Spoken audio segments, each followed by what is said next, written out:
नमस्कार दोस्तों, मैं ममता और एकेडमिक में आप सभी का स्वागत है। आज के इस वीडियो में हम एडुटेरिया का जो अंतिम प्रहार का सेट आया है उसका सेट नंबर सी देखेंगे। ये 17वीं बीपीएससी के लिए काफ़ी महत्वपूर्ण है और इसे काफ़ी क्वेश्चन डायरेक्ट यहाँ से आने की संभावना है।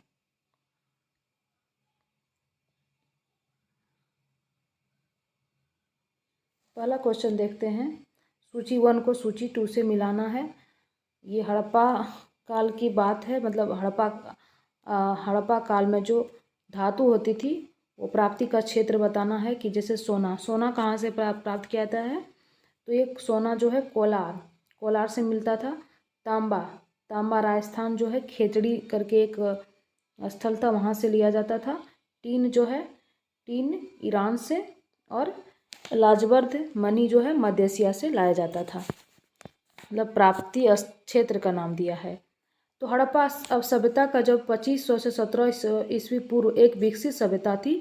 साक्ष्यों से पता चलता है कि इस सभ्यता में विदेशों से संपर्क और व्यापार भी उन्नत अवस्था में थी। यहाँ बहुत सारी वस्तुओं का आयात किया जाता था। संबंधित धातुओं या वस्तुओं का उनके प्राप्ति स्थल जो सोना कोलार है, तांबा राजस्थान है, टीन ईरान से, और लाजवर्द मणि मध्य एशिया से है। उत्तर वैदिक, दूसरा क्वेश्चन देखते हैं। उत्तर वैदिक काल में अनेक जनों ने मिलकर जनपदों का निर्माण किया। पांचाल जनपद का निर्माण किन जनों को मिलकर किया गया था? तो ये कृभि और तुबर्स है। इसका आंसर हो जाएगा डी, कृभि और तुबर्स। उत्तर वैदिक काल यानी 1000 से 600 ईसा पूर्व के बीच में विभिन्न राजनीतिक, आर्थिक, तकनीकी कारणों से कबीलाई राज्यों का जो पर्याप्त विस्तार हुआ और पूर्व वैदिक युग के जनों से बने कबीलाई राज्यों का जनपद के रूप में विस्तार हुआ। ऐसा विभिन्न जनों के आपस में मेल होने से संगठित हुआ और इसी में से भरत और पुरु कबीलों ने मिलकर कुरु राजवंश और कृभि और तुबर्स ने मिलकर के जो है पांचाल राजवंश को स्थापित किया था। भारतीय इतिहास के संदर्भ में द्वितीय नगरीकरण का काल जो है, इससे क्या तात्पर्य है? तो ये महाजन पद का जो काल था, इसी से तात्पर्य है। तो प्रथम नगरीकरण किस में देखे थे हम लोग? तो प्रथम नगरीकरण हम हड़प्पा सभ्यता में देखते हैं। वहीं दूसरी नगरीकरण का जो बात आता है तो महाजन पद काल के संबंधित है। चौथा नंबर क्वेश्चन देखते हैं। निम्नलिखित कथनों पर विचार करें।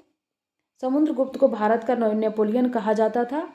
समुद्रगुप्त परम भागवत की उपाधि धारण करने वाले प्रथम गुप्त सम्राट थे। दोनों ही कथन सत्य है। नेपोलियन, भारत का नेपोलियन, इसकी संज्ञा किसने दिया था? तो एक अंग्रेज विद्वान थे, उन्होंने ही इसको विसेंट स्मिथ की जो पुस्तक थी उसी में इनको भारत का नेपोलियन का दर्जा दिया गया था। निम्नलिखित में से कौन सा ग्रंथ वेदांत दर्शन के 3 आधारों में शामिल नहीं था? तो वेदांत दर्शन के जो 3 आधार थे उसमें आरण्यक के शामिल नहीं थे। वेदांत दर्शन का भारतीय विचारधारा दर्शन का पराकाष्ठा माना जाता था। वेदांत का शाब्दिक अर्थ है वेदों का अंत, वेद का अंत या वैदिक विचारधारा की पराकाष्ठा। वेदांत के 3 आधार थे उपनिषद, ब्रह्मसूत्र और भगवद गीता। किस विदेशी यात्री का यात्रा वृत्तांत जो है सीयूकी के नाम से प्रसिद्ध है? तो ये हेनसांग का प्रसिद्ध है। भारत का सांस्कृतिक इतिहास के संदर्भ में पंचायतन शब्द किसको निर्दिष्ट करता है? तो ये मंदिर कला शैली को निर्दिष्ट करता है। ये एक पुल्लिंग शब्द है जो किसी देवता और उसके साथ 4 देवताओं की मूर्ति के एक समूह के लिए प्रयुक्त होता है। जैसे शिव पंचायतन, राम पंचायतन और 4, इसी प्रकार पंचायतन एक मंदिर रचना शैली है। 4 मंदिरों से परिवृत होने के कारण इसे पंचायतन कहा गया है। उदाहरण के लिए उदयपुर और जगदीश मंदिर। सूची 1 को सूची 2 से मिलाना है। तो शासक का नाम है और उसकी राजधानी है। ठीक है, तो पल्लव का राजधानी कहाँ था? तो ये पल्लव का राजधानी जो था ये कांचीपुरम था। ठीक है, 1 का 2 हो जाएगा। और वर्धन का राजधानी कहाँ था? कन्नौज। चालुक्य की राजधानी बादामी। पांड्य का राजधानी मदुरई। भारत में मुस्लिम शक्ति की स्थापना की दृष्टि से सबसे महत्वपूर्ण युद्ध कब लड़ा गया था? तो ये लड़ा गया था 1192 ईस्वी में, जो कि क्या था, इसमें मोहम्मद पृथ्वीराज चौहान और मोहम्मद गोरी के बीच यह युद्ध लड़ा गया था, जिसमें कि मोहम्मद गोरी विजयी हुए और भारत में मुस्लिम शासन की स्थापना हुई, मुस्लिम शक्ति की स्थापना हुई।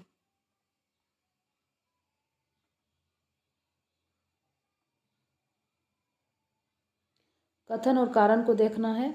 बलबन ने अपने शासन को शक्तिशाली बनाया और सारी सत्ता अपने हाथ में केंद्रित कर ली। कारण कह रहा है कि बलबन उत्तर पश्चिमी सीमा को मंगोल आक्रमण से सुरक्षित करना चाहते थे। देखिए दोनों ही सही है, लेकिन इसका जो कारण है वो सही नहीं है। देखते हैं क्यों कारण सही नहीं है। तो गयासुद्दीन बलबन 1266 से 87 तक इन दिल्ली सल्तनत के गुलाम वंश से संबंधित शासक थे। इसने सम्राट के पद को देवीय घोषित कर अपनी सारी सत्ता अपने हाथ में केंद्रित कर ली थी। इसका कारण था तुर्क अमीरों की तुलना में अपनी स्थिति को मजबूत करना। बलबन ने मंगोलों के आक्रमण की रोकथाम करने के उद्देश्य से उत्तर पश्चिमी सीमा पर सुदृढ़ मार्गों का निर्माण कराया था, लेकिन इसका जो कारण था वो क्यों शक्तिशाली बनना चाहा, तो क्योंकि अमीरों की तुलना में वो अपनी स्थिति मजबूत करना चाहते थे। फारस ईरान की प्रसिद्ध यात्री अब्दुल रज्जाक ने किस कालखंड में विजयनगर साम्राज्य की यात्रा की थी? तो ये थे 15वीं शताब्दी के ईसा पूर्व में। किसके शासनकाल में आए थे देख लेते हैं। प्रसिद्ध यात्री थे ये देवराय द्वितीय के शासनकाल में विजयनगर साम्राज्य की यात्रा इन्होंने की थी और उसके यात्रा का कालखंड जो है 15वीं शताब्दी का था। 92वीं राज्य की स्थापना कब और किसके द्वारा की गई थी? तो 92वीं राज्य की स्थापना अलाउद्दीन हसन के द्वारा की गई थी 1347 ईस्वी में।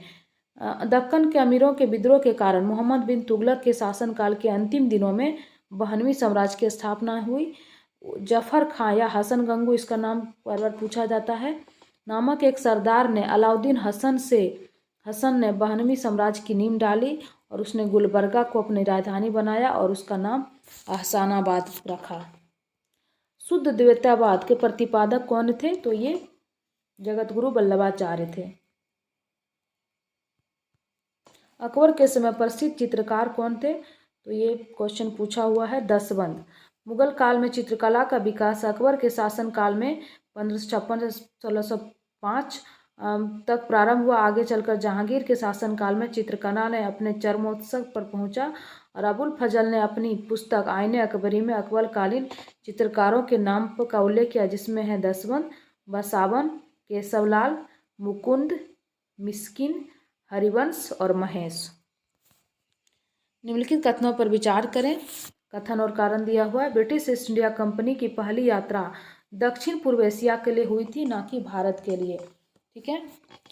कारण क्या कहता है कि आरंभ में डच की कंपनी की तरह ही ब्रिटिश कंपनी भी पूरब के मसाले व्यापार पर एकाधिकार स्थापित करने के लिए प्रयासरत थी।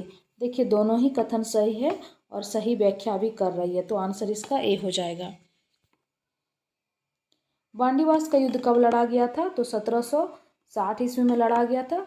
और किसके किसके बीच? तो अंग्रेजी शक्ति और फ्रांसीसियों के बीच इसमें वो लड़ाई लड़ा गया था और फ्रांसीसी इसमें पराजय हुए और पराजय के उपरांत भारतीय क्षेत्र में फ्रांसीसियों की महत्वाकांक्षा हमेशा के लिए दफन हो गया। और इस युद्ध में अंग्रेजी सेना के नेतृत्वकर्ता थे सर आयरकुट, जबकि फ्रांसीसी सेना के नेतृत्वकर्ता काउंट डी लाली थे। निम्नलिखित कथनों पर विचार करें। अंग्रेजों द्वारा भू राजस्व की वसूली हेतु रैयतवाड़ी व्यवस्था को उत्तर पश्चिमी भारत के लिए लागू किया था। इस भू राजस्व व्यवस्था के जन्मदाता टॉमस मुनरो और कैप्टन रीड थे।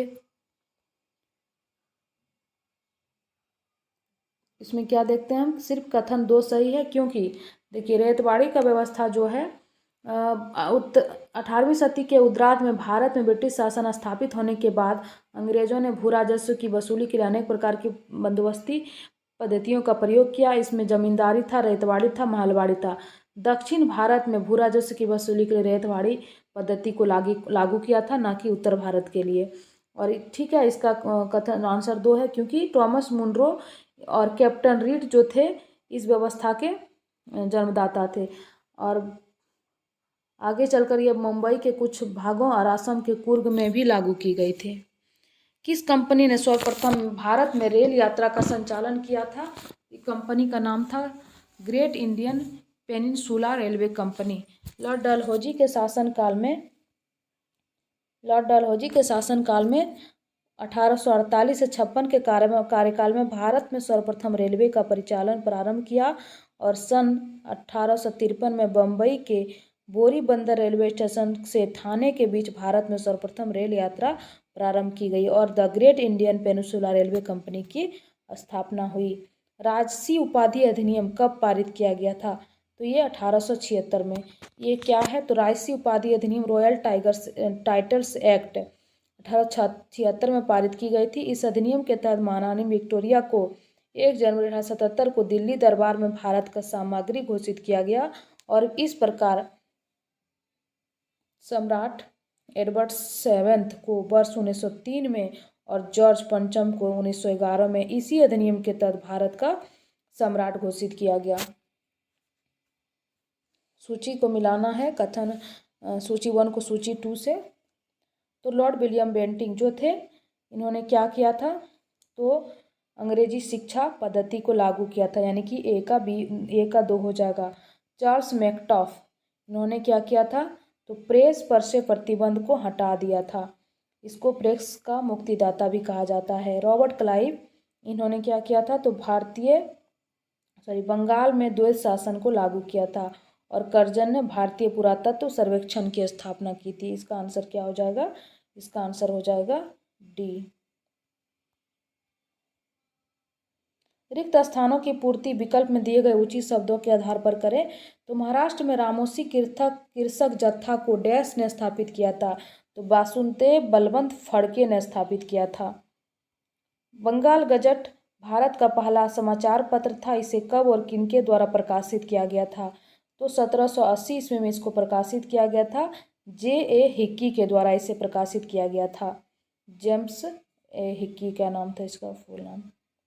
राष्ट्रीय आंदोलन के दौरान स्थापित होने वाले निम्नलिखित संस्थाओं पर विचार करें। तो द ब्रिटिश इंडिया एसोसिएशन, इसकी स्थापना कब हुई थी? तो 1851 में हुई थी, 1851 में। इसका यहाँ नीचे दिया हुआ है, देख लेते हैं। जैसे देखिए इसका आंसर क्या हो जाएगा? पहले the land holder society, land holder society की स्थापना 1838 में हुई थी। ठीक है,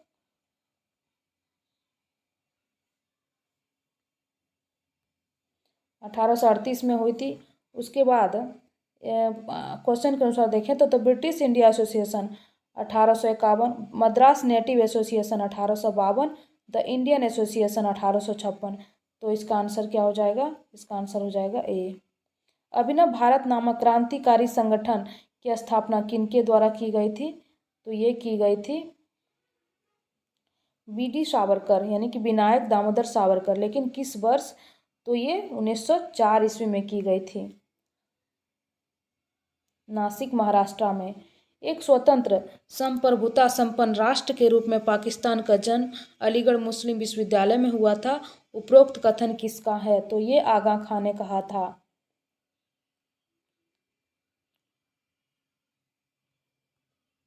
सन 1919 में खान अब्दुल गफ्फार खान ने खुदाई खिदमतकार नामक संगठन की स्थापना की। ये देखिए, ये क्वेश्चन जो है गलत है, क्योंकि 1919 में नहीं बल्कि 1929 में। नमक सत्याग्रह 1930 के दौरान गांधी जी के गिरफ्तार हो जाने के बाद आंदोलन के नेता के रूप में उसका स्थान सरदार वल्लभ भाई पटेल ने लिया था। ये भी कथन गलत है, क्योंकि इसका नेतृत्व किनको दिया गया था? अब्बास तैयब जी के हाथों में आ गया था। इसका आंसर क्या हो जाएगा? ना तो कथन 1 सही है, ना ही 2 सही है। खुदाई खिदमतगार संगठन जो है 1929 में स्थापित हुआ था। और नमक सत्याग्रह जब महात्मा गांधी जेल चले गए तो अब्बास तैयब जी के हाथों में आ गया। रेमजे मैकडोनाल्ड द्वारा सांप्रदायिक पंचायत की घोषणा कब की गई थी? तो ये 16 अगस्त 1932 को की गई थी।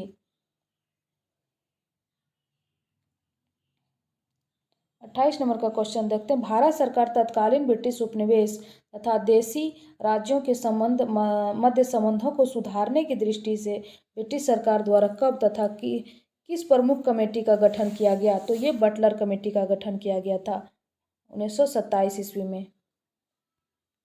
सन 1942 में क्रिप्स मिशन को भारत भेजने वाला ब्रिटिश प्रधानमंत्री कौन थे? तो उसमें ब्रिटिश प्रधानमंत्री विंस्टन चर्चिल थे 1942 में। ईस्ट इंडिया कंपनी के निदेशकों पर नियंत्रण स्थापित करने के लिए नियंत्रण बोर्ड यानी कि बोर्ड ऑफ कंट्रोल की स्थापना किस कानून के द्वारा की गई थी? तो पिट्स इंडिया एक्ट 1784 के द्वारा की गई थी। आवेग की बीमा क्या होती है? तो आवेग की बीमा, देखिए दोस्तों, मुझे साइंस में ज़्यादा जानकारी नहीं है तो हम आंसर बता देते हैं सिर्फ। आवेग की बीमा क्या होती है? MLT-1 ये इसका आंसर है। ध्वनि की तीक्ष्णता किसके द्वारा निर्धारित की जाती है? तो तरंगदैर्घ्य के द्वारा निर्धारित की जाती है। किसी किरण पुंज के किसी विरल से किसी सघन माध्यम में प्रगमन के संबंध में निम्नलिखित कथनों में से कौन सा कथन सही है? तो देखते हैं। किसी किरण पुंज की किसी विरल से किसी सघन माध्यम में प्रगमन करने वाली किसी किरण पुंज की गति धीमी हो जाती है और अविलंब की ओर मुड़ जाती है। तो इसका आंसर जो है ए है।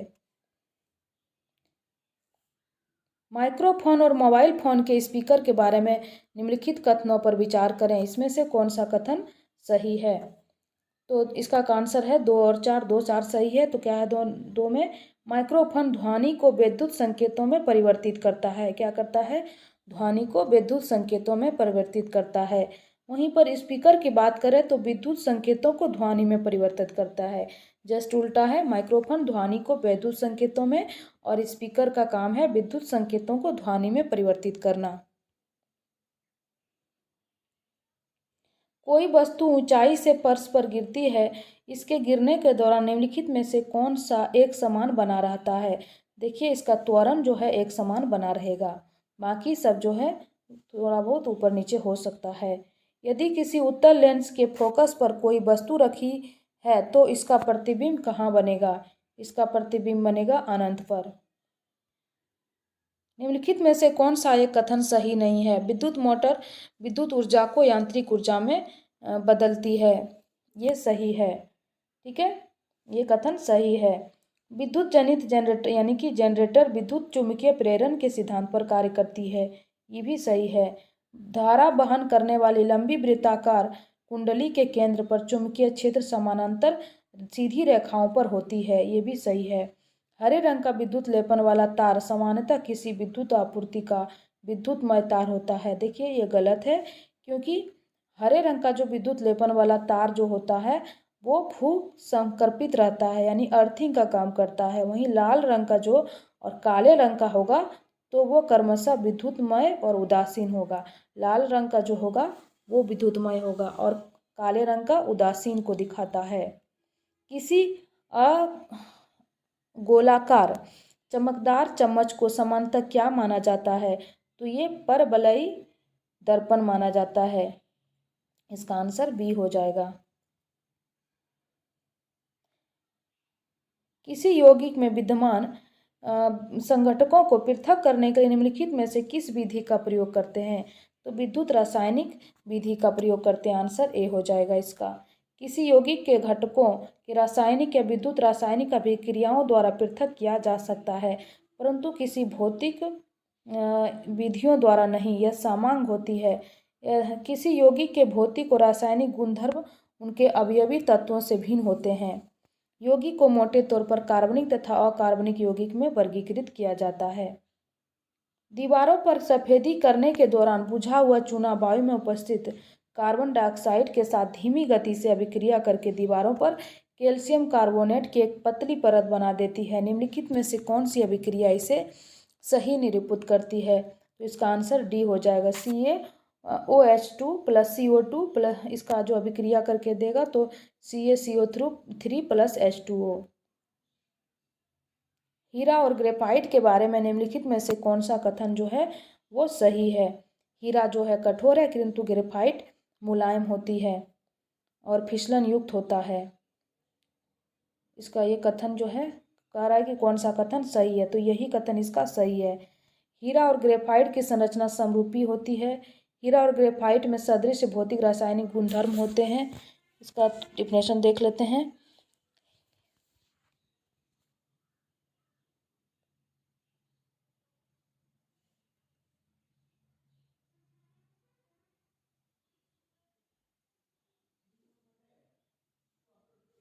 हीरा कठोर होता है किंतु ग्रेफाइट मुलायम और फिसलन युक्त होता है। हीरा और ग्रेफाइट की संरचना, भौतिक रासायनिक गुणधर्म अलग अलग होते हैं, ना कि सादृश्य होते हैं। निम्नलिखित में से कौन सा पदार्थ जो है यौगिक है? कौन सा पदार्थ यौगिक है? इसमें शर्करा यौगिक है। शर्करा एक यौगिक है। यौगिक वह शुद्ध पदार्थ होती है जो दो या दो से अधिक तत्वों के निश्चित अनुपात में रासायनिक तौर पर संयोजक से बना रहता है। निम्नलिखित में से कौन सा ऑक्सीजन अभिक्रिया नहीं है? ऑक्सीकरण अभिक्रिया नहीं है। तो इसमें सोडा बोतल का खोलना, इसमें कोई भी ऑक्सीकरण अभिक्रिया नहीं है। जबकि लोहे का जंग लगना रेंसिडिटी दहन ऑक्सीकरण अभिक्रियाएं हैं। एनोडीकरण प्रक्रिया के लिए निम्नलिखित में से कौन सा कथन सत्य है? कथन सत्य नहीं है। तो एनोडीकरण में कौन सा कथन सत्य नहीं है? इसका आंसर डी हो गया। तो देख लेते हैं ए में क्या है। यह एल्युमिनियम को संराक्षण प्रतिरोधी बनाता है। ठीक है, एल्युमिनियम, टाइटेनियम और मैग्नीशियम जैसी धातुओं को एनोडीकृत किया जा सकता है या बायोन उद्योग में प्रयुक्त होता है। ये तीनों ही कथन सही है। इसका आंसर हो जाएगा डी। इसका एनोडीकरण वह प्रक्रिया है जिसमें विद्युत धारा का उपयोग करके उसके ऊपर बने प्राकृतिक ऑक्साइड की परत को और अधिक मोटा किया जाता है। नेफ्थलीन पीली कजली ज्वाला यानी येलो सॉफ्टी फ्लेम के साथ जलता है। इसका कारण क्या है? तो इसका कारण है क्योंकि वो अपूर्ण दहन होता है। पर्ण विन्यास शब्द किसके प्रतिरूप यानी पैटर्न से संदर्भित है? तो पत्तियों के विन्यास से संबंधित है। पादपों की शाखा या तने पर पत्तियों के विन्यास का क्रम जो है पैटर्न पर्ण विन्यास कहलाता है। गुणसूत्र डीएनए एवं डैश से मिलकर बने होते हैं। तो ये प्रोटीन से मिलकर बने होते हैं। जीवाणु में एक अस्पष्ट केंद्रक प्रदेश होता है जिसके केंद्रकाय झिल्ली नहीं होती है और उसका केवल प्रोटीन रहित डीएनए होता है। ऐसे प्रदेश को क्या कहते हैं? तो इसे हम क्या कहते हैं? केंद्राभ कहते हैं, यानी कि आंसर डी हो जाएगा। ऊंचे पेड़ों में दारू यानी कि जाइलम वाहिकाओं के माध्यम से जल ऊपर की ओर चढ़ता है। पौधे में होने वाली प्रक्रिया और पानी के गुणधर्म जो ऊर्ध्व गति में सहायक होते हैं वो कौन सी है? इसका आंसर हो जाएगा वाष्पोर्जन, खिंचाव, संसंचन एवं असंजन। ऊंचे पेड़ों में दारू या जाइलम वाहिकाओं के माध्यम से जल ऊपर की ओर चढ़ता है और पौधों में होने वाली प्रक्रिया और पानी के गुणधर्म जो इसके ध्वनि ऊर्ध्व गति में सहायक होते हैं वाष्पोर्जन, खिंचाव, संसंजन, असंजन है। आवृत बीजियों में बीजांड में निम्नलिखित में से कौन सी अगुणित कोशिका नहीं है? अगुणित कोशिका नहीं है। तो ये आंसर हो जाएगा ए बीजांडकाय। बीजांडकाय में अगुणित कोशिका नहीं होती है अनावृत बीजियों में। किसी धावक को दौड़ने के बाद उरु के पेशी में ऐंठन और दर्द महसूस होता है, या निम्नलिखित में से किसके संचयन से होता है? तो ये लैक्टिक अम्ल जम जाने से ऐसा होता है। यदि मानव रुधिर को लाल रुधिर कोशिकाओं यानी आरबीसी को पृथक किया जाए तो उन्हें सामान्य लवण के घोल यानी रुधिर का समपरासारी विलयन में तनुकृत किया जाता है। तो आरबीसी क्या होती है? तो आरबीसी क्या हो जाएगी? ये सिकुड़ जाएगी। आंसर सी हो जाएगा। यकृत द्वारा स्रावित पित्त के संबंध में निम्नलिखित में से कौन सा कथन सही नहीं है? इसका कथन कौन सा सही नहीं है? तो कथन ए सही नहीं है इसका। अब देखते हैं दूसरा, पित्त वसाओं के पायसीकरण में सहायक होता है। ठीक है, पित्त अमाशय से आने वाले खाद्य के अम्लीय पीएच को उदासीन करता है। ठीक है, पित्त खाद्य के पीएच को क्षारीय करता है और आग्नाशयी एंजाइम की क्रिया को सुगम बनाता है। ए में क्या था? पित्त में लिपिडों के पाचन के लिए एंजाइम होता है, नहीं।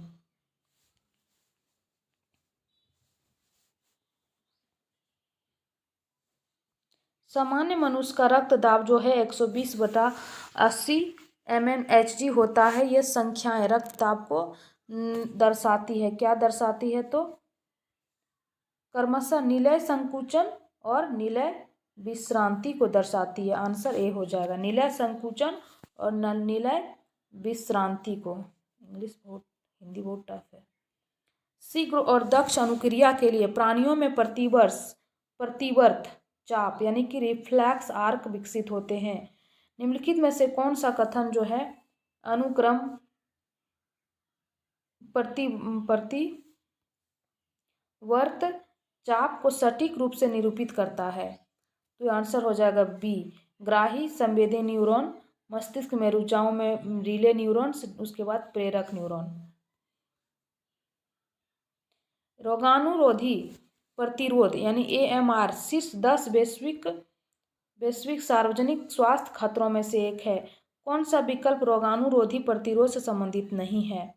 इसका आंसर सी हो जाएगा। देख लेते हैं सभी ऑप्शन को। सूक्ष्म जीवों यानी सुपर बग क्रमण का कारण बनते हैं, जिसका प्रतिजैविक इलाज नहीं कर सकते हैं। सही है। देश की अर्थव्यवस्था के लिए AMR लागत महत्वपूर्ण होती है, ये भी ठीक है। AMR बैक्टीरिया या वायरस या कवक में हो सकता है।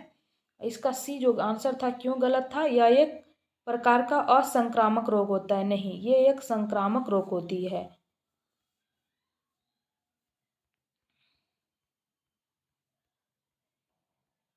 विकास की वर्तमान स्थिति के साथ क्वांटम कंप्यूटिंग निम्नलिखित में से कौन सा कार्य प्रभावी ढंग से कर सकता है? तो कौन सा कार्य कर सकता है? देखिए, दवाएं विकसित करना, क्रिप्टोग्राफी करना, अनुसंधान करना, रसद अनुकूलन करना और सुरक्षित संचार, यानी इसका आंसर डी हो जाएगा। ये सभी क्रियाएं क्वांटम कंप्यूटिंग कर सकती है। भारतीय पेटेंट अधिनियम के अनुसार निम्नलिखित कथन में से कौन सा कथन सही है? ये कहना है, भारतीय पेटेंट अधिनियम के अनुसार किसी बीज को बनाने की जैव प्रक्रिया को जो है भारत में पेटेंट कराया जा सकता है। ठीक है,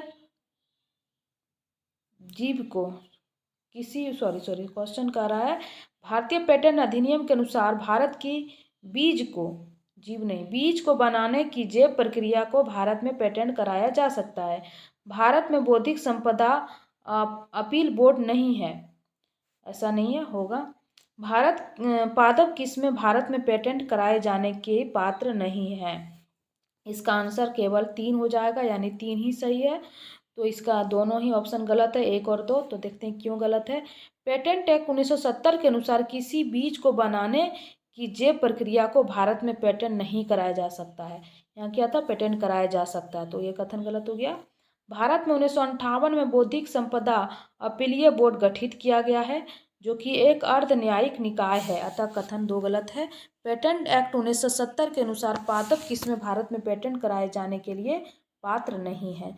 मान लीजिए कोई तुलसी का पौधा का पेटेंट राइट करा लिया, तो क्या वो पात्र है? नहीं है। वो सबके लिए उपयोगी है और हमारे परंपरा से वो चली आ रही है। बैगन की अनुवांशिक अभियांत्रिकी से उसकी एक नई किस्म बीटी कॉटन यानी बीटी बैगन विकसित की गई थी। बीटी कॉटन नहीं, बीटी बैगन। इसका लक्ष्य क्या था? इसका लक्ष्य था यह नाशक जीवी सह बनाना, मतलब उसमें जो कीटाणु वगैरह लग जाता था वो ना लगे।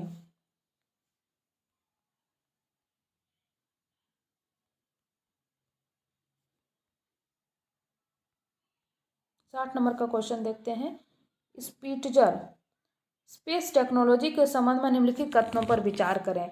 इस दूरबीन या टेलीस्कोप को नासा और यूरोपीय अंतरिक्ष एजेंसी ने संयुक्त रूप से विकसित किया है। नहीं, यह अवरक्त द्वारा ब्रह्मांड की बारीकियों की जांच करता है। कथन 2 सही है।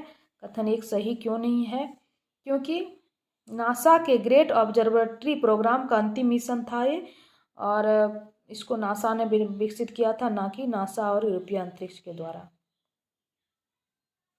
हरियाणा और दिल्ली केवल सिंधु नदी तंत्र का जल विभाजक करता है। क्या ये सही है? कौन सा कथन सही है? कितने कथन सत्य हैं? तो कितने कथन सत्य हैं?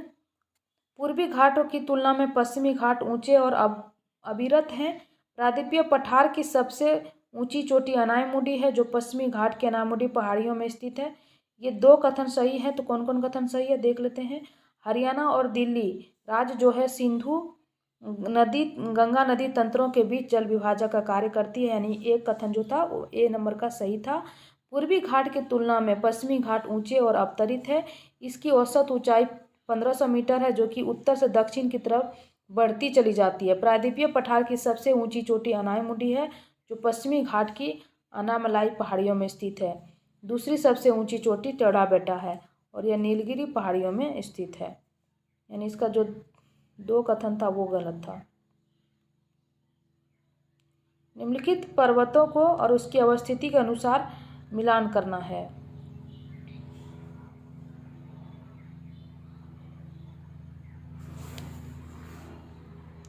सेंडल पीक कहाँ है? तो उत्तरी अंडमान में है। ये उत्तरी अंडमान में सेंडल पीक है। माउंट देख लेते दोस्तों, यहाँ पे बहुत एक जगह आ नहीं रहा है। निकोबार द्वीप समूह की मुख्य पर्वत चोटियों में सेंडल चोटी जो है उत्तरी अंडमान में है। माउंट डियोबोली जो मध्य अंडमान में है। माउंट माउंट कोयोब ये दक्षिणी अंडमान में है। माउंट थुइलर ये ग्रेट निकोबार में है। एक अपवाह द्रोणी को दूसरे से अलग करने वाली सीमा को क्या कहते हैं? तो जल संभर कहते हैं। ठीक है। बड़े नदियों के जल प्रवाह जल ग्रहण क्षेत्र को नदी द्रोणी, जबकि छोटी नदियों वाली नालों द्वारा अपवहित क्षेत्र को जल संभर कहते हैं। दोनों ही कथन सत्य है और आंसर सी है। एक अपवाह द्रोणी को दूसरे से अलग करने वाली सीमा को जल विभाजक या जल संभर कहते हैं। बड़ी नदियों के जल क्षेत्र को नदी द्रोणी, जबकि छोटी नदियों या नालों द्वारा जल अपवाहित क्षेत्र को जल संभर कहा जाता है। दलदली एवं भूमध्य रेखीय उष्ण आर्द्रता वाली वनस्पति को कहा जाता है, क्या कहा जाता है? तो हाइग्रोफाइट कहते हैं। ट्रोपोफाइट उष्णकटिबंधीय जलवायु वाली घास एवं वनस्पति है। हाइग्रोफाइट दलदली एवं भूमध्य रेखीय उष्ण आर्द्रता वाली वनस्पति है। जेरोफाइट उष्णकटिबंधीय मरुस्थलीय क्षेत्रों की वनस्पति है। वहीं हाइड्रोफाइट जो है जल प्लावित यानी कि जो जल क्षेत्रों में वनस्पति होती है उसे कहते हैं। इसे पॉज करके आप लोग देख लें। एरोवेल निम्न में से किस देश की राजधानी है? ऐसे ही क्वेश्चन पूछे जाते हैं राजधानी का। तो ये अर्मेनिया की राजधानी है एरोवेल। ठीक है। अर्मेनिया की राजधानी एरेबोन है। स्लोवेनिया की राजधानी लाजाना है। जॉर्जिया का तिबिलिसी है और क्रोएशिया का जाग्रेब है। इटली का रोम है। निम्नलिखित में से कौन सा देश जो है भू आबद्ध देश है? देखिए इसमें सभी देश जो है भू आबद्ध देश है। जाम्बिया है, सार्बिया है, अजरबैजान है, उज्बेकिस्तान है, पराग्वे है, अंडोरा है, ऑस्ट्रेलिया है। संस्थान है और उसका मुख्यालय, इसको मिलान करना है। नहीं, कौन सा युग्म सुमेलित है ये देखना है। भारत गन्ना अनुसंधान केंद्र ये कोयम्बटूर में है। ठीक है। ये राष्ट्रीय चाय अनुसंधान केंद्र जोरहाट में, ये सही नहीं है। कौन सा युग्म सही है ये क्वेश्चन है ना।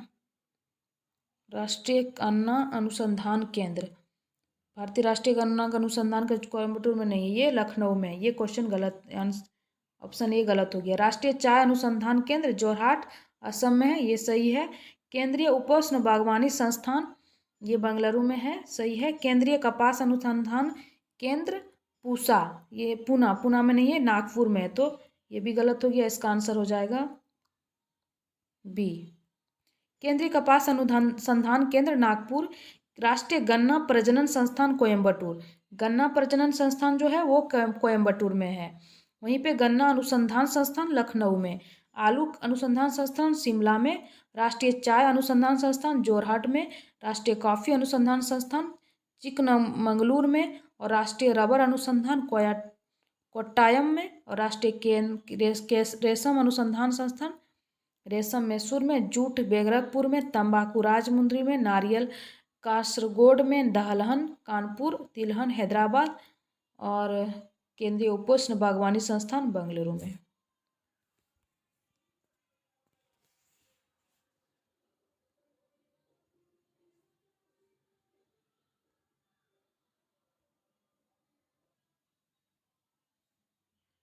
जनगणना 2011 के आंकड़ों के आधार पर निम्न कथनों पर विचार करें। देश की जनसंख्या घनत्व 325 है।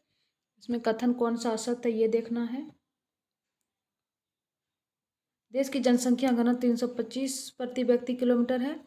जनसंख्या वार्षिक वृद्धि दर 1.64 से बढ़कर 1.97 हो गई, जबकि दशकीय जनसंख्या वृद्धि दर कितना है 17.7%। शिशु लिंगानुपात 0 से 6 वर्ष 927 से घटकर 918 हो गई। इसमें कितने कथन सत्य है? तो 2 कथन सत्य है। कौन कौन कथन सत्य है देख लेते हैं।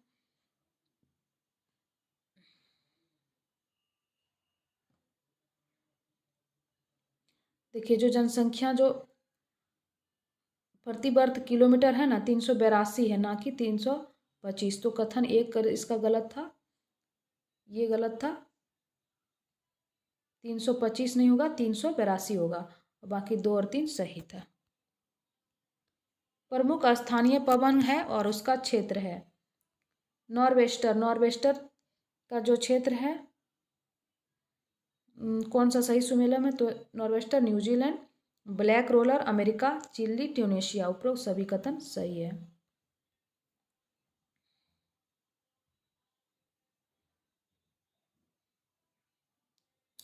जलधारा है और उसकी प्रकृति देखते हैं। अखोष्टक जलधारा, अखोष्टक जलधारा इसकी प्रवृत्ति कैसी है? सॉरी, क्वेश्चन यहाँ है। जलधारा और उसकी प्रवृत्ति है।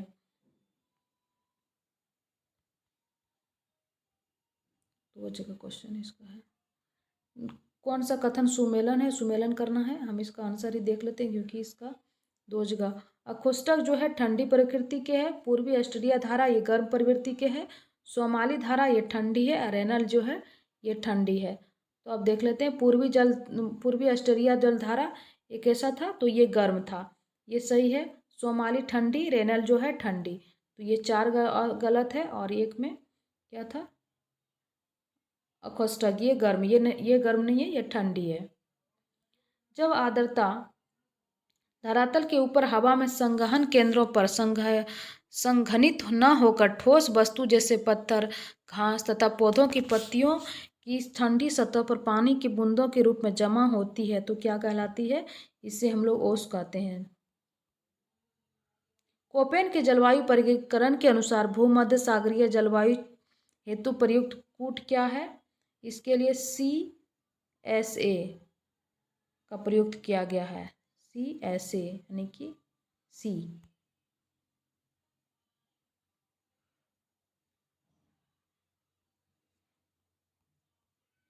क्योटो प्रोटोकॉल की उद्घोषणा किस वर्ष की गई थी? 1997 में। वायुमंडल में ग्रीन हाउस गैसों के उत्सर्जन को कम करने के उद्देश्य से अंतर्राष्ट्रीय स्तर पर किए गए प्रयास था और सबसे महत्वपूर्ण क्योटो प्रोटोकॉल था जिसकी उद्घोषणा 1997 में की गई थी और 2005 से यह प्रभावी हुआ। समुद्र का वह सीमा यानी क्षेत्र जहां तापमान में तीव्र गिरावट आती है कहलाता है थर्मोक्लाइन कहलाता है। क्या कहलाता है? थर्मोक्लाइन। जब पृथ्वी और सूर्य के निकट होती है तो वह स्थिति क्या कहलाती है? अपसोर। अपसोर कहलाती है। ठीक है, सत्य कथन का चयन करना था। अच्छा, अपसोर नहीं, ये कहलाती है उपसोर। अपसोर तो निकट वाले प्रत्येक 4 जुलाई को जो है अपसोर की स्थिति बनती है। देखिए 4 जुलाई को अपसोर की स्थिति बनती है, लेकिन ये जो कथन है ये गलत है। क्यों गलत है? जब पृथ्वी सूर्य के निकटतम होती है तो क्या होती है? उपसोर होती है।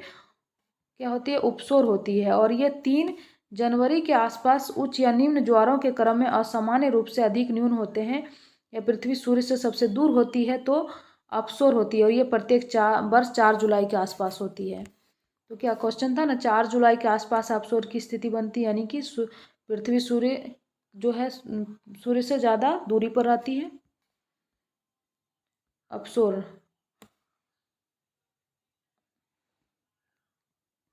42वें संविधान, यहाँ से पॉलिटी शुरू हो गया। 42वें संविधान संशोधन के द्वारा 1976 के द्वारा भारतीय संविधान की प्रस्तावना में किन किन शब्द समूहों को शामिल किया गया था? तो समाजवादी, पंथनिरपेक्षता और अखंडता को शामिल किया गया था। देखिए पहली सूची जो है सूची 2 को मिलाना है। तो पहली अनुसूची में क्या है? तो पहली अनुसूची में है संघ और राज्य क्षेत्रों के बारे में इसमें बात की गई है। दूसरे में क्या है? दूसरा में है संवैधानिक प्राधिकारियों के वेतन और उपबंध के बारे में दिया गया है ये, ठीक है। तीसरी में है राज्यसभा में, चौथी में है राज्यसभा में स्थानों का आवंटन, तीसरी में है संवैधानिक प्राधिकारियों के शपथ, ठीक है। तो इसका आंसर हो जाएगा बी। देखिए प्रथम सूची में है राज्य संघ राज्य क्षेत्रों के बारे में उपबंध, दूसरी अनुसूची में संवैधानिक प्राधिकारियों के वेतन के बारे में उपबंध, तीसरी अनुसूची में संवैधानिक प्राधिकारियों के द्वारा ली जाने वाली शपथ, और चौथी में क्या है? चौथी में है राज्यसभा में स्थानों का आवंटन।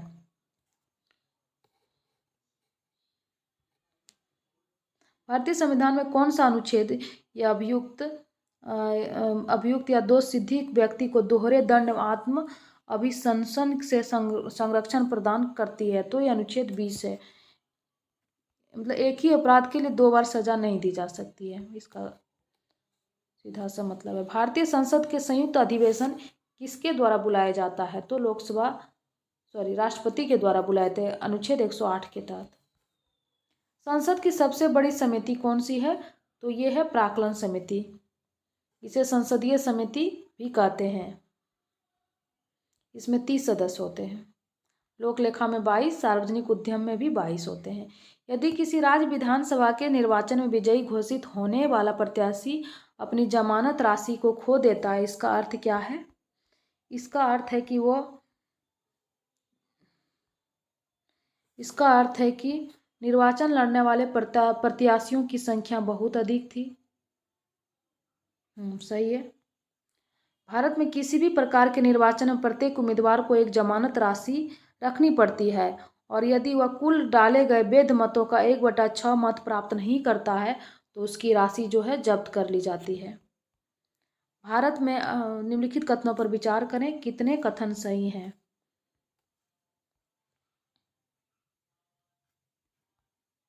भारत में 24 अक्टूबर की तिथि को प्रतिवर्ष पंचायत दिवस के रूप में मनाया जाता है? नहीं, 24 अक्टूबर नहीं है, 24 अप्रैल है, ठीक है, 24 अप्रैल है।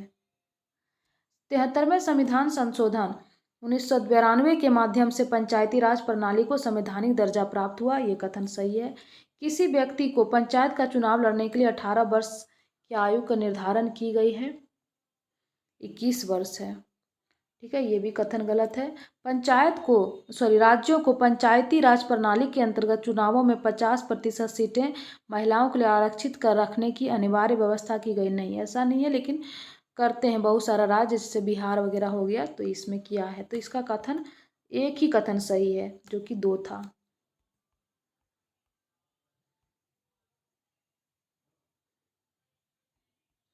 भारतीय संविधान के किस अनुच्छेद के तहत लोकसभा में अनुसूचित जातियों और जनजातियों के लिए स्थानों के जो आरक्षण की व्यवस्था की गई है? कौन सा अनुच्छेद है ये? अनुच्छेद 330। लोकसभा में अनुसूचित जातियों यानी कि SC और ST के लिए आरक्षण की व्यवस्था की गई है। और अनुच्छेद 332 में राज्य विधानसभाओं में इनका आरक्षण है। भारतीय संविधान के अंतर्गत आपातकालीन उपबंध के तहत प्रावधान संविधान के किस भाग के अंतर्गत शामिल है? तो भाग 18 में है आपातकाल। भाग 20 में क्या है? भाग 20 में संविधान संशोधन। कल्याणकारी राज्य का क्या अर्थ होता है? तो अधिक से अधिक लोगों का इसमें कल्याण करने का अर्थ होता है, यानी कि कमजोर वर्गों के कल्याण का प्रबंधन करना मेन उद्देश्य होता है इसका। हमारा DPSP जो है कल्याणकारी राज्य की अवधारणा को प्रस्तुत करता है। इकोनॉमिक्स का क्वेश्चन है, साधन लागत के संबंध में निम्न कथनों पर विचार करें। इसका कौन सा कथन इसमें असत्य है, ये कह रहा है। असत्य कथन का चयन करें। किसी वस्तु या सेवा के उत्पादन में उपभोग या प्रयुक्त उत्पादक कारकों के मूल्य संपूर्ण मूल्य को साधन लागत कहा जाता है। यही कथन सत्य है दोस्तों। दूसरा कथन गलत है, कोई जरूरत नहीं है पढ़ने का, इसका डिफिनेशन देख लेते हैं। लागत साधन लागत पर सकल घरेलू उत्पाद किसी वस्तु या सेवा के उत्पादन में उपभोग या प्रयुक्त उत्पादक कारकों के संपूर्ण मूल्य को जो है साधन लागत कहते हैं। साधन लागत में सरकार को भुगतान किए गए कर को शामिल नहीं किया जाता है।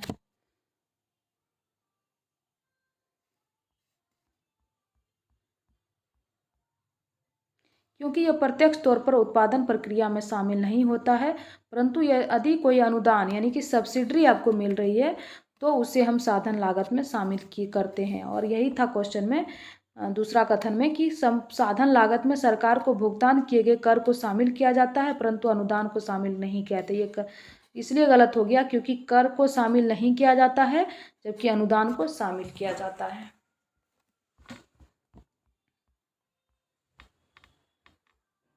इस्पात संयंत्र है और सहयोगी देश, किनके सहयोग से ये लगा था? भिलाई संयंत्र इस्पात संयंत्र ये रूस के सहयोग से लगा था। बोकारो इस्पात संयंत्र, बोकारो किसके सहयोग से लगा था? तो ये सोवियत संघ के सहयोग से लगा था। ठीक है, ये गलत हो गया। राउरकेला ये जर्मनी के सहयोग से लगा था। तो दो कथन केवल दो सही है। सॉरी, भिलाई जो है ये तो ठीक ही है, केवल दो सही है। कितने युग्म सही है? सही है, केवल दो सही है, यानी कि दो युग्म सही है, एक गलत है। भिलाई इस्पात संयंत्र जो है सोवियत संघ के सहयोग से, राउरकेला जर्मनी से, बोकारो का सोवियत संघ से और दुर्गापुर इस्पात संयंत्र का यूके यानी ब्रिटेन के। निम्नलिखित में से कौन सा उद्योग कोर इंडस्ट्री में शामिल नहीं है? तो कौन सा नहीं है? ये कपड़ा उद्योग कोर इंडस्ट्री में शामिल नहीं है।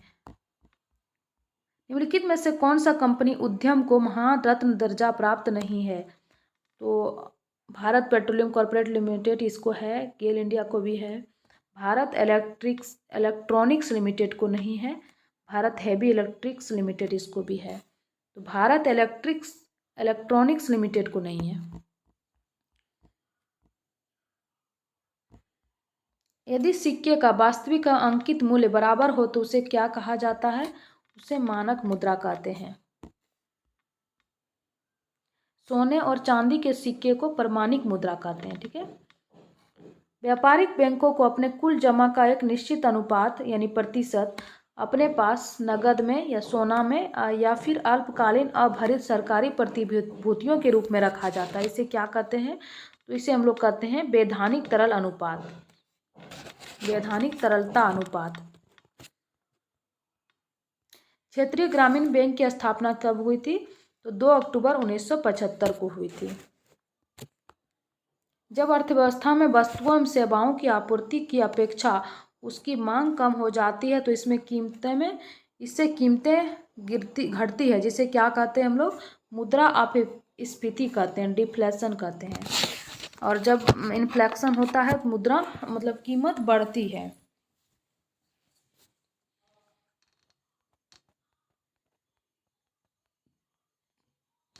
निम्न कथनों पर विचार करें। ऑपरेशन जो फ्लड है 5वीं पंचवर्षीय योजना के दौरान प्रारंभ की गई थी। 6ठी पंचवर्षीय योजना आगत निर्गत मॉडल पर आधारित है।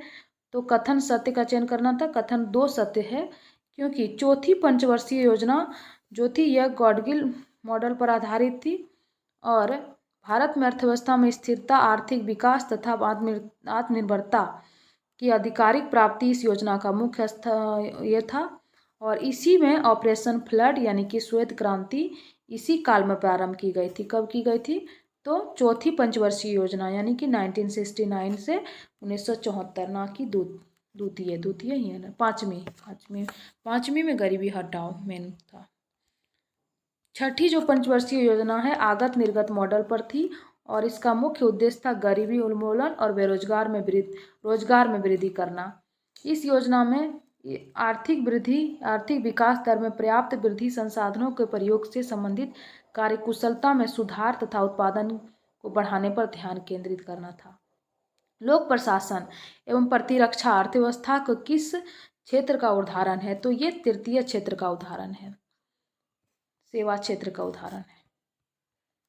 श्री कृष्ण सिंह द्वारा गठित बिहार की निर्वाचित सरकार ने फरवरी 1938 में किस कारण से इस्तीफा दे दिया था? देखिए, यह बहुत बार क्वेश्चन पूछा गया है। राजनीतिक कैदियों की रिहाई के लिए इन्होंने इस्तीफा दे दिया था। 20 जुलाई 1937 को भारत सरकार अधिनियम 1935 के तहत श्री कृष्ण सिंह के नेतृत्व में बिहार में कांग्रेस की सरकार बनी, लेकिन फरवरी 1938 में राजनीतिक कैदियों की रिहाई के मुद्दे पर श्री कृष्ण सिंह द्वारा गठित सरकार ने इस्तीफा दे दिया। निम्नलिखित में से बिहार के प्रथम राज्यपाल कौन थे? सर जेम्स डेविड शिफ्टन बिहार के पहले राज्यपाल सर जेम्स डेविड शिफ्टन थे, जिनका कार्यकाल 1935 से 1937 तक रहा। स्वतंत्रता के बाद बिहार के पहले राज्यपाल जयराम दास दौलतराम थे। बिहार में बहने वाली नदी फल्गु, पवित्र नदी फल्गु निम्नलिखित में से किस नदियों की संगम से बनती है? 2 नदियों से, मोहना और लीलाजन नदियों से संगम से बनती है। बिहार के निम्नलिखित जिलों में दशकीय जनसंख्या वृद्धि 2001 यानी 1 से 11 की सही क्रमानुक्रम क्या है? देखिए, इसका आंसर हो जाएगा डी मेरे हिसाब से 99 का बी है। सीवान, किशनगंज, उसके बाद मधेपुरा। सबसे अधिक कहाँ है? तो सबसे अधिक है सीवान में, मतलब सबसे अधिक मधेपुरा में है, उसके बाद सीवान, उसके बाद किशनगंज, ये से है, ये बढ़ते क्रम है। तो सीवान, किशनगंज और मधेपुरा, सबसे अधिक मधेपुरा में। बिहार में तुर्क शासन का वास्तविक संस्थापक किसे माना जाता है? तो इब्न बख्तियार खिलजी। बिहार में तुर्क शासन का स्थापित करने का श्रेय इखनी और कितना बड़ा नाम है, बख्तियार खिलजी को माना जाता है। यह कुतुबुद्दीन ऐबक का सैन्य कमांडर था और उसने बंगाल और बिहार के पूर्वी क्षेत्रों पर मुस्लिम विजय का नेतृत्व किया और खुद को उसका शासक स्थापित किया। और खिजली वंश के संस्थापक थे, जिसने 1203 से 1227 तक बंगाल पर थोड़े समय के लिए शासन किया। बिहार के किस जिले में गंगा नदी सबसे लंबी है? तो ये पटना में है। 2011 की जनसंख्या के अनुसार बिहार के किस जिले में जनसंख्या का घनत्व तो सबसे अधिक है? तो ये शिवहर में है, 1880।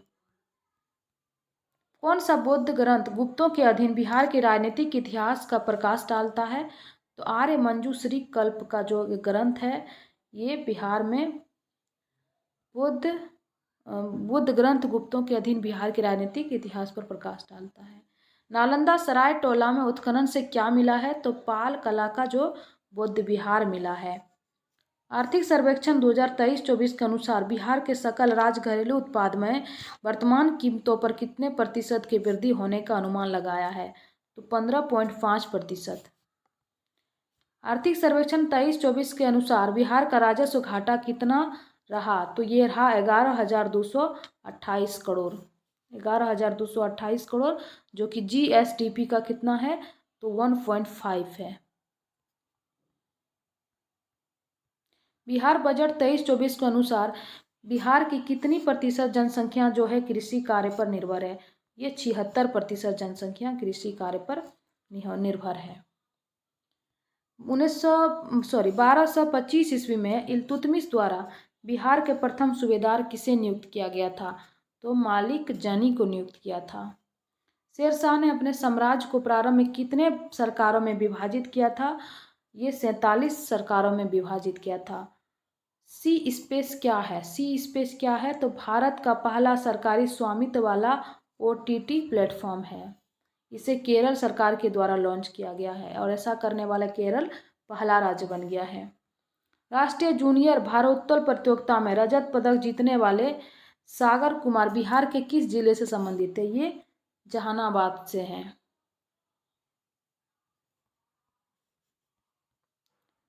प्रतिबिंब पोर्टल के संबंध में निम्नलिखित कथनों पर विचार करें। ये जो पोर्टल है, ये साइबर अपराध को कम करने के लिए लाया गया है। ठीक है। यह झारखंड में पायलट प्रोजेक्ट के रूप में प्रारंभ किया गया, सही है। केंद्रीय गृह मंत्रालय के अंतर्गत ये कार्यरत है, ये भी सही है। आंसर डी हो जाएगा। भारत का यूपीआई अपनाने वाला दक्षिण अमेरिका का पहला देश कौन सा बन गया? ये पेरू बन गया है। 33वें ग्रीष्मकालिक ओलंपिक के संबंध में निम्नलिखित कथनों पर विचार करें। तो ये देखिए, सर्वाधिक पदक जीतकर संयुक्त राज्य अमेरिका प्रथम स्थान पर है, सही है। भारत ने 1 रजत और 5 कांस्य समेत 6 पदक जीता, ये भी सही है, यानी आंसर सी हो जाएगा। बजट 2024-25 के अनुसार रुपये खर्च होने के शीर्ष मदों को घटते क्रम में व्यवस्थित करें। देखिए, सबसे अधिक जो है कर और राजस्व में राज्यों का जो शुल्कों में जो राज्य का हिस्सा है उसमें जाता है, उसके बाद ब्याज की अदायगी में जाता है, उसके बाद केंद्रीय क्षेत्र की योजना में, उसके बाद वित्त आयोग और अन्य अंतरण में जाती है।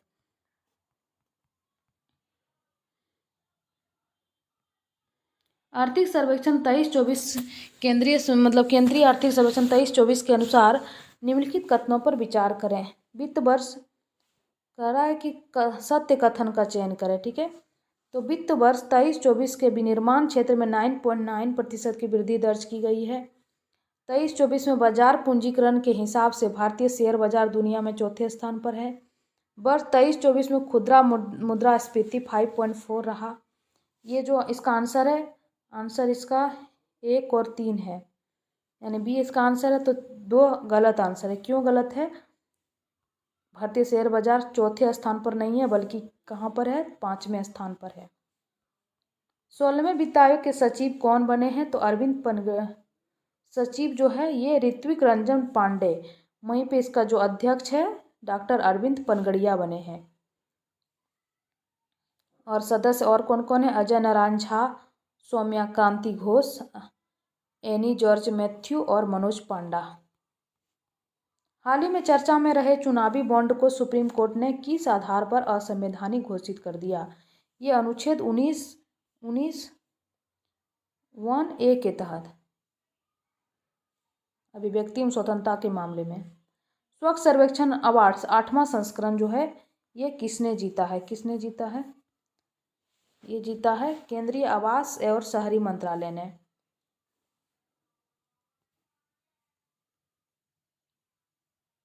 मिलान करना है, सम्मेलन है और कहाँ ये सम्मेलन हुआ? तो नाटो शिखर सम्मेलन कहाँ पे आयोजित किया गया था? तो वाशिंगटन डीसी में। विश्व सतत विकास शिखर सम्मेलन ये नई दिल्ली में हुआ था। 19वां नाम सम्मेलन, इसको गुटनिरपेक्ष संघ भी बोलते हैं, ये काम्पाला में हुआ था। पहला रेनबो अंतर्राष्ट्रीय पर्यटन सम्मेलन ये काठमांडू, नेपाल की राजधानी। हाल ही में प्रधानमंत्री नरेंद्र मोदी के द्वारा grand cross of the order of honour सम्मान सम्मानित किया गया। ये ग्रीस देश का ऑर्डर है, सम्मान है, बी आंसर हो जाएगा। लिमितियाए का 10वां संस्करण था, भारत और जापान के बीच आयोजित थल सेना का अभ्यास है? नहीं, लिमितियाए जो है ये सेशेल्स और भारत के बीच है, ना कि जापान के साथ। इसका आयोजन भारत में किया गया, ये भी गलत है। देख लेते हैं इसका, दोनों ही कथन गलत है। लिमितियाए का 10वां संस्करण मार्च 2024 में भारत और सेशेल्स के बीच आयोजित थल सेना का अभ्यास था और इसका आयोजन सेशेल्स में ही किया गया, ना कि भारत में। रैंक है, मिलान करना है। हुंड्रू ग्लोबल यूनिकॉर्न सूचकांक 2024, इसमें क्या सही है? मतलब कौन सा कथन इसमें, कौन सा मिलान इसमें गलत है, ये देखना है, ठीक है। तो हुंड्रू ग्लोबल यूनिकॉर्न कम सूचकांक जो है इसमें भारत का स्थान 3 है, ठीक है। जलवायु परिवर्तन प्रदर्शन सूचकांक 2024, इसमें 7वां स्थान है, ठीक है। ग्लोबल इनोवेशन इंडेक्स 2027, इसमें 40वां स्थान है। मानव विकास सूचकांक जो है इसमें दिया हुआ है 23-24 में 136, नहीं, इसमें 134 स्थान है। भारत का स्थान 134 है, ना कि 136। लाकडोंग हल्दी को जीआई टैग मिला, ये किस राज्य का है? तो ये है मेघालय राज्य का। ये कहाँ का है? तो मेघालय राज्य का है। 126 नंबर का क्वेश्चन देखते हैं। एक्सपो सेट मिशन के संदर्भ में निम्नलिखित कथनों पर विचार करें। तो इसे PSLV C58 के द्वारा लॉन्च किया गया है। इसे ब्लैक होल्स और न्यूट्रॉन स्टार के बारे में जानकारी एकत्र करने के उद्देश्य से लॉन्च किया गया था। देखिए, ना तो कथन 1 सही है, ना ही कथन 2 है। क्यों, देख लेते हैं इसका। स्पोसैट मिशन जो है, इसका लॉन्च का तिथि 1 जनवरी 2024। PSLV C-58। अच्छा, कथन असत्य कथन का चयन करना था ना। दोनों ही कथन असत्य नहीं है, तो सत्य है दोनों।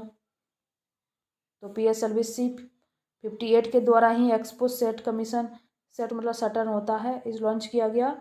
इसे ब्लैक होल और न्यूट्रॉन स्टार के बारे में जानकारी एकत्र करने के उद्देश्य से लॉन्च किया गया। ये भी सही है।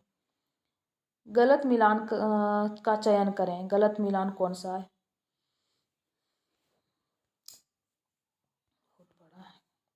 PM सूर्य घर मुफ्त बिजली योजना। छत पर सौर ऊर्जा स्थापित तथा 1 करोड़ घरों के लिए हर महीने 300 यूनिट तक बिजली जो है मुफ्त प्राप्त करने के लिए, ये सही है।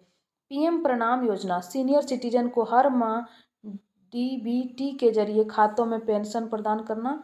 ये गलत है, क्योंकि सीनियर सिटीजन के लिए नहीं है। ये रासायनिक उर्वरकों के उपयोग को कम करने के उद्देश्य से जैविक उर्वरकों के साथ संतुलित उपयोग को बढ़ावा देना है। ठीक है, ये जो है दूसरा ऑप्शन, इसका बी गलत है, क्योंकि ये रासायनिक उर्वरक को कम करके जैविक उर्वरक को बढ़ावा देना है।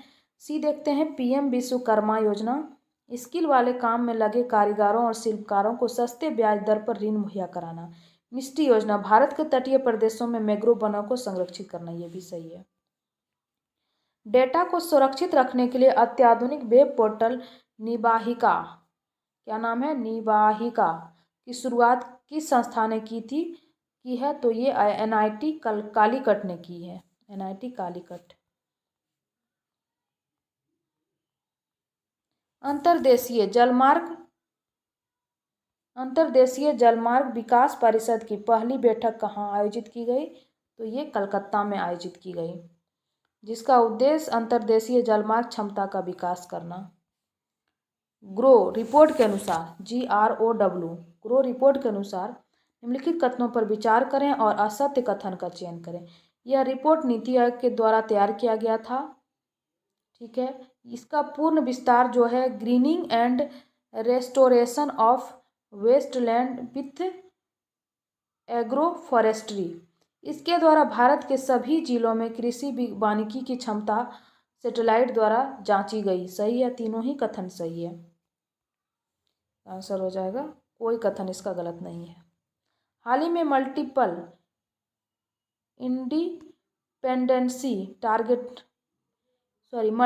Independently targetable re entry vehicles यानी कि MIRV प्रौद्योगिकी का परीक्षण किया गया। ये क्या है? तो ये अग्नि 5 मिसाइल के साथ ये किया गया। MIRV प्रणाली की विशेषता क्या है?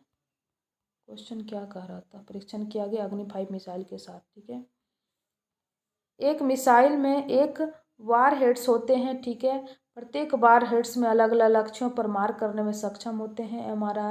MIRV वार हेड्स को अलग अलग दिशाओं में भेजा जा सकता है। पर्यटक के लिए कश्मीर में जमीन खरीदने वाला भारत का पहला राज्य कौन सा बन गया है? तो ये महाराष्ट्र बन गया है। भारत का पहली आर्टिफिशियल इंटेलिजेंस आधारित फिल्म कौन सी बनी है? तो इराह बनी है, इराह।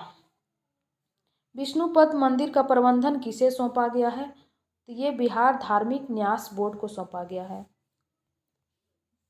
पटना जिला प्रशासन द्वारा शुरू किए गए टर्निंग 18 और यू आर द वन अभियान का प्राथमिक उद्देश्य क्या है? प्राथमिक उद्देश्य है युवा मतदाताओं को चुनाव में भाग लेने के लिए प्रोत्साहित करना। ठीक है, भारतीय महिला हॉकी टीम के मुख्य कोच किसे नियुक्त किया गया है? तो हरेंद्र सिंह को नियुक्त किया गया है। राज्यपाल राजेंद्र विश्वनाथ आर्लेकर द्वारा कुंडलपुर राजकीय महोत्सव का उद्घाटन कहाँ किया गया? ये नालंदा में किया गया। कहाँ किया गया? नालंदा में। पेरिस में 11वें भारत गौरव पुरस्कार से किसे सम्मानित किया जाएगा? तो ये आचार्य किशोर कुणाल को सम्मानित किया जाएगा। किस संस्था ने प्रदूषण के स्रोतों पर विस्तृत अध्ययन के लिए बिहार राज्य प्रदूषण नियंत्रण बोर्ड के साथ एक समझौता ज्ञापन पर हस्ताक्षर किए हैं? तो IIT पटना के द्वारा। निम्नलिखित कथनों पर विचार करें। बिहार कौन सा कथन इसमें सत्य है, ये पूछ रहा है। बिहार के मुख्यमंत्री श्री नीतीश कुमार सीतामढ़ी जिले में 500 बिस्तरों वाले श्री राम जानकी मेडिकल कॉलेज और अस्पताल का उद्घाटन किए हैं। देखिए, सीतामढ़ी में नहीं किए हैं, ये समस्तीपुर में किए हैं।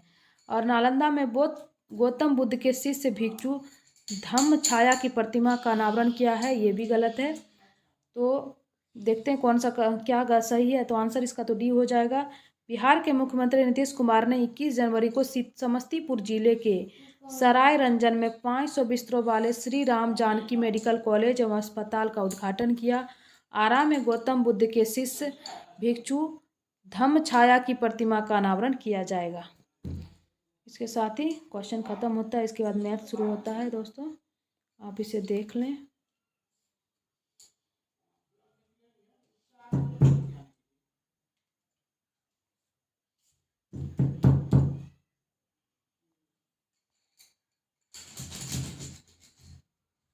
धन्यवाद दोस्तों।